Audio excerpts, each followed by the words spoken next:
Olá, eu sou Mabel, sou professora de Língua Portuguesa e Literatura Brasileira e eu vou ver agora com vocês um pouquinho, trechos, de Marília de Dirceu, de Tomás Antônio Gonzaga, um dos livros que está na lista dos 8 livros de literatura da Universidade Federal do Paraná para o vestibular de 2024.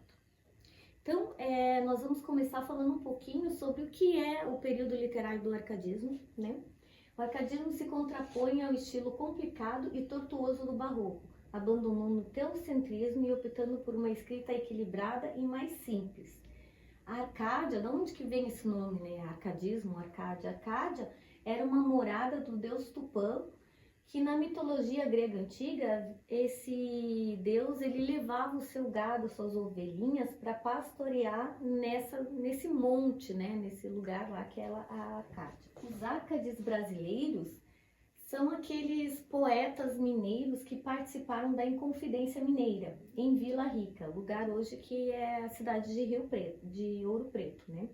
Eles idealizaram uma rebelião contra a coroa portuguesa pela independência brasileira, ou seja, esses intelectuais mineiros, eles tinham umas ideias muito à frente muito antes de se pensar na independência de Portugal, não é? Desafortunadamente, eles foram delatados e boa parte desses poetas acabaram exilados do Brasil, foram proibidos de pisar novamente no Brasil, né?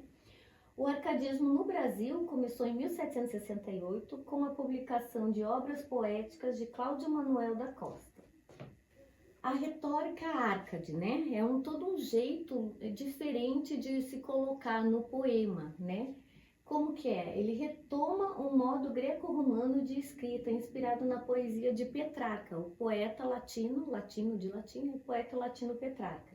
Então ele simula o pastoralismo, num tom bucólico de vida no campo, que em latim é locus amenus. Aparecem esses vários termos em latim. Quando aparecer assim, você já vai ter que relacionar isso com o arcadismo, né? Ele esse modo de escrita adota a premissa de vivenciar os momentos presentes, em latim carpe diem, aproveite o dia, né? Aproveite o momento agora. E recusa a vida agitada das grandes cidades, que é fugere urbem, né? Fuja da urbanidade, fuja da loucura das cidades, né? Do estresse da cidade. E retoma a dicção do amor galante e cortês, que é um amor em que nessa poesia a amada ela está acima do poeta, ela é toda preciosa, ela é a razão de ver do poeta, ela é delicada, ela é a que tem que ser respeitada e cantada em prosa e verso, né? Há uma produção na poesia árcade dos brasileiros, como por exemplo o Uruguai, do Basílio da Gama. O Uruguai, há uns 2 anos, ele estava nessa lista da Federal, do vestibular, agora ele saiu e entrou Marília de Dirceu, né? Outro exemplo de literatura árcade brasileira também é o Caramuru, de Frei Santa Rita Durão. Agora nós vamos entrar no texto propriamente dito do Marília de Dirceu. O que é o Marília de Dirceu? É um livro inteiro que é um longo poemão de amor dedicado a Marília. Quem era Marília? Era Maria Doroteia, que era de verdade um amor, a moça por quem Tomás Antônio Gonzaga se apaixonou. Então ele dá um codinome para Marília, ele chama Maria Doroteia de Marília e ele chama a si mesmo, né, Tomás Antônio Gonzaga, de Doroteu. Então nisso ficou Marília de Dirceu. E o poema todo, os poemas, eles não têm títulos, títulos são liras. Liras vem do fato de, no início, nos primórdios da poesia, a poesia era feita e pensada para ser cantada ou dita, declamada junto a um instrumento musical. Geralmente uma lira ou uma cítara, né? Nisso que vem lira. Então todos os poemas são denominados assim. Lira 1, 2, 3, lira 20ª, lira e assim vai em diante, né? Vamos começar aqui então, parte 1, lira 1. O Marília de Dirceu é dividido em 3 partes. Parte 1, 2, 3. Parte 1, lira 1. Eu, Marília, não, então é o Dirceu, né? O eu lírico é o Dirceu se dirigindo à sua amada Marília, né? Eu, Marília, não sou algum vaqueiro que viva de guardar alheio gado. Ou seja, o gado que ele guarda é dele, é de propriedade dele. Não sou de tosco trato de expressões grosseiros, ou seja, o Dirceu aqui diz que ele é capaz de ter uma palavra de amor, de delicadeza, ele é gentil. E ele também não é dos frios gelos e dos sóis queimados. Tem o próprio casal e nele assisto. Aqui ele está dizendo que casal, aqui a palavra está retomando a etimologia dessa casa, casamento, casal. Então, aqui casal é plural de casas. Então, o Dirceu está falando aqui que ele tem várias casas, ele é proprietário de várias casas. E nele assisto, quer dizer, vivo nessas casas, vivo nessas propriedades. E essa propriedade dá-me vinho, legumes, fruta, azeite, ou seja, ele tem plantações, ele planta vinhas, né? Ele planta pomares que dá as frutas, né? Das brancas ovelhinhas tiro leite e mais as finas lãs de que me visto, ou seja, ele tem várias ovelhas de que ele tosa, né? Faz a tosquia e faz o fio que é de lã que ele trama e faz a sua roupa, né? Graças Marília Bela, graças a minha estrela. Esse dístico aqui, ele vai se repetir no início do poema, né? Graças Marília Bela, quer dizer, graças querida Marília, graças à minha boa estrela, minha boa sorte, graças à minha fortuna, vamos dizer assim. E o lírico aqui de Dirceu continua, né? Eu vi o meu semblante numa fonte, porque na dicção Árcade não tem espelho, é tudo ligado à natureza. Se eu quero ver, se o poeta quer ver o seu rosto, ele vai lá no rio e vê refletido nas águas a sua fronte, né? Então eu vi meu semblante na fronte dos anos ainda não está cortado, ele ainda não está velho. Os pastores que habitam este monte de tal destreza tocam a sanfoninha que eles respeitam o poder do meu cajado.